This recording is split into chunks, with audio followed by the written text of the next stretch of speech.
This talk is about demotivation. It's not about motivation. And it may seem a little bit strange, but just hear me out and the message will be at the end. This started as a kind of a problem with myself. I'm an Agile coach for over 2 decades, and as an Agile coach, motivating people is considered something you need to do.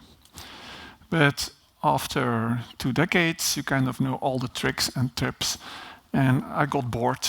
So instead of motivating people, I changed my career to demotivating people. And that's the talk. This talk has 4 parts. This is the introduction, then you have part 1, part 2, and part 3. And as you can see, I added some smaller demotivation tips into the presentation so that you can get out demotivated. Try to spot them.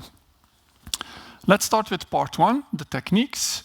You see a list here of 8 techniques I have discovered, which each time the difficulty, how difficult it is to implement, who is best suited to implement it, what's the effect, the duration, how long does it take, and what's the degree, how heavy does it weigh on the people who are demotivated. The first one is quite a simple one. It's the aggression technique. You just be aggressive. That means that you insult or threaten people. You enter personal space, one of my favorites. You enter personal space, you go stand very close to people. You take their sandwich out of their lunchbox and you stare them down. If you say something, they say something about it, you just stare them down. You storm out of meetings for no reason, just go and be angry. And the last one is you make very loud noises or you sneak up on people and you scare them. This is just for starters. It's an easy one. It's an easy one. Don't do it too much because it's getting boring after a while. It's too easy. The next one is the random approval or disapproval technique. It means that the simplest version is somebody asks you for a holiday and you just say no and you don't give any explanation. The second one is you first approve and then you refuse. So people are getting confused, and you can play a little bit with that because the third one is you approve, you wait a week, and then you refuse, and in that maybe people will have already planned their holidays, and then it makes it harder for them to actually actually cancel their meeting. There are other alternatives. You could do that with expenses, training, career moves, and by the way, did you like my animations? No, it was demotivating. Don't say yes. You don't get it. The next one is the irresponsibility technique. Is a technique in which you refuse responsibility. Somebody asks you, can you make a presentation for me? And you just say no. Or you say no, and then you ask somebody else to do it. And then hopefully they both work on it. Or the other way around, you say yes and you do nothing. Or, now it's getting complicated, you say, I just have to read because I don't remember. You have to say yes, and then you ask a second person to ask the first person again. So, completely confused. By the way, I didn't invent this content. It is AgileByExample that invented this content, and if you have any complaints, address to them. The job interview technique, one of my favorites. Yeah, you can't start any earlier than job interviews. So you arrive at the job interview 15 minutes late and you don't give an explanation and you're angry they already started and you ask them to start over again. The other one is when you're there, you ask any non-relevant, stupid questions or use abbreviations that don't exist. What is Irresponsibility? And then you start a really thorough discussion on it. You can use body language, very, very good. You just sit back and you look at the ceiling, or you yawn, or you roll your eyes, or you're just bored in your body language. And this is really great. You present them with a fantastic job, and when they actually start, you give them something completely else. And then if they complain about it, you just say, yeah, you just misunderstood. It's not right, and trivialize their problem. Say, yeah, you're just making a lot of noise and it's not really a big deal. It's as a technique, this is really awesome. You can't start any earlier than this. The team demolition technique, by the way, did you see that number went up again in the slide? Now you don't know how many techniques still will come. Eh? The team demolition technique, you just use individuals to destroy the team. For example, you organize a team event.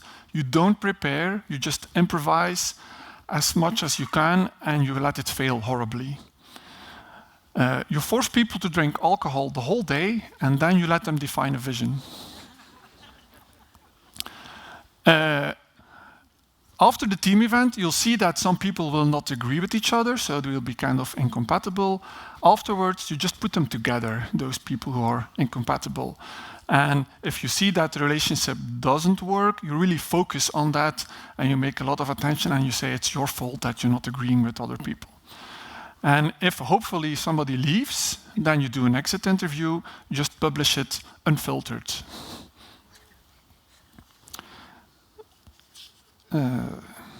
Next one. Now we're getting to the more guru stuff, so you can participate in my masterclass, Demotivation, and I will teach you some of this kind of stuff. It's the unstable organization technique. The first one is about vision. Change your vision every month. And just change it completely. In January, focus on sales. In February, focus on innovation. Don't explain why you changed, and if people say that you changed your organization again, you say, no, it's not true, it was always focus on innovation. If you're talking about your vision, be very passive in your body language. Don't use arm movements, just be very monotone and boring. Focus on non-relevant short-term metrics. For example, in summer holidays, you focus on weekly sales because people are on vacation, so there is not a lot of sales. And then you kind of blame people for not selling enough because the metric shows it, so they should work harder and better. Change your organization every 6 months. If you can do it faster, do it faster. I haven't known a lot of organizations who can do it faster, but if you can, do it. And also change the way your organization. For example, if you have a very creative company, just put a heavy bureaucratic layer on top of it. Or if you have a very flat hierarchy, for example, 2 layers, you have the people and the boss, you add a big middle management layer in between. And what you absolutely can't do ever is link the vision with the organization. No, those are 2 completely separate things. You have your vision, and on the other side you have the organization. They're not linked. Don't link them. The last one, or maybe not, is the self-replicating technique. This is actually the most difficult. I only had once in my career arrived at this. You make a board and you list the techniques on a whiteboard, and you score people each time they demotivate each other. The advantage is that they will add other demotivation techniques, so it kind of cultivates itself. Sorry. And at the end, what you have is you get people who are leaving the company, and then you have a bad image, internal image in the company, which is kind of self-sustaining. And you hear it now, we're getting there, we're getting on the self-sustaining technique. So it sustains itself. The problem is you have to balance it a little bit, because if too many people leave the company, as a demotivation coach, you have to start over again. So you need to balance the bad image with the people that are leaving. So this is it. This is part 1. I hope you enjoyed this.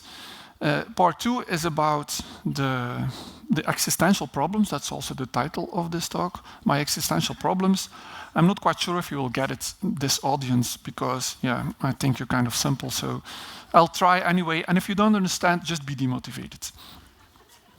The first existential problem is being a simple being a simple demotivation coach, that's great because then people will always need you. The problem is if you're a sustainable demotivation coach, it means that after a while that culture sustains itself and so you're not longer needed. As a commercially speaking or as a business model, it's not really fun. After a while you just have to go. The second problem is more important. It's really an existential problem. I get motivated by demotivating people.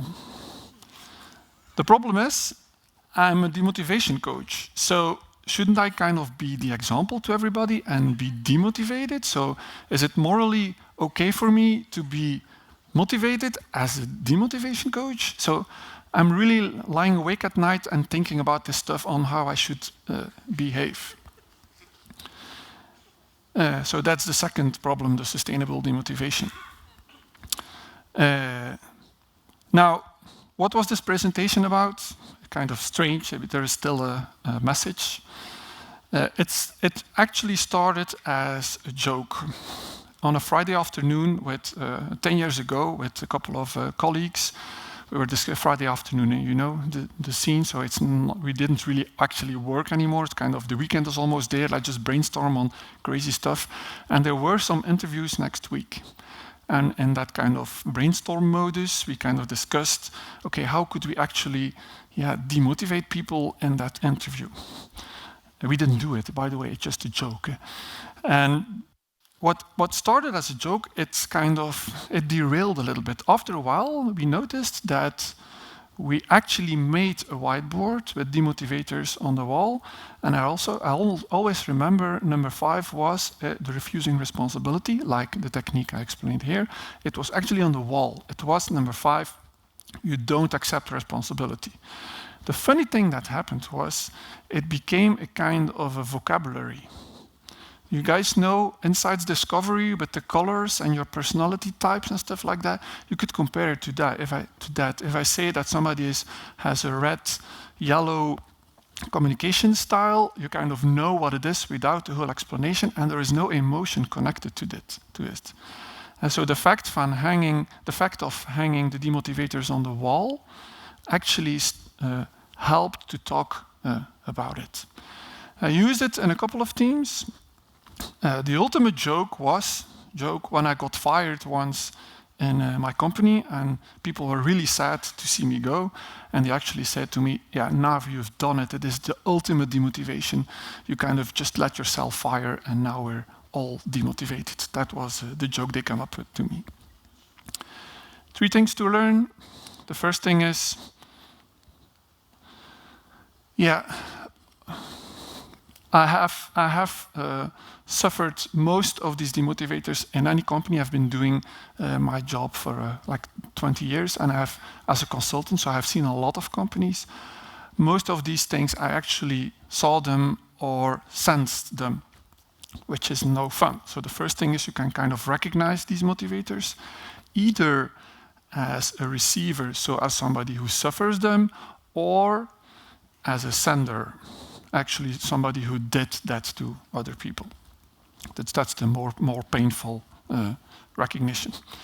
The second thing is, what I did today is kind of reversing the topic. Making things worse is actually a known creative technique. I use that sometimes in retrospectives. Instead of thinking on how can you make things better, okay, just pick that out. And for example, your quality is bad. Okay, let's first think on how could we make the quality of our product even worse, but absolutely the worst you can think of. And because you do that creative technique and that exercise, it kind of helps you to discover maybe some other things that you can do to actually improve it. And the last one is, like I explained during my history, is you can actually use humor to make things discussable. The motivators, hang them on the wall, discuss them, and if your team is up to it, it's really fun to do it. It's actually really fun. And that was my talk.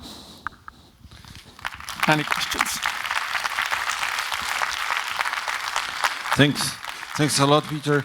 I have one personal question. So, which is your favorite? The favorite is the interview technique, because you can't start any earlier.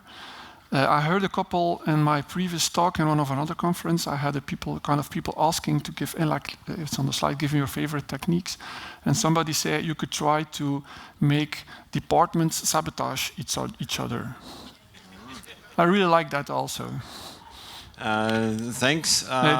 Releases versus development versus ops people, stuff like that. Sorry. We have one job offer. So do you do private coaching on demotivation? Sure. Absolutely. So just contact Pieter afterwards. Can you show the table with all techniques once again? And the last one is, can you recommend any sources besides yours connected to the demotivators and this way of thinking? No. The answer is no. No. So thanks again, Pieter.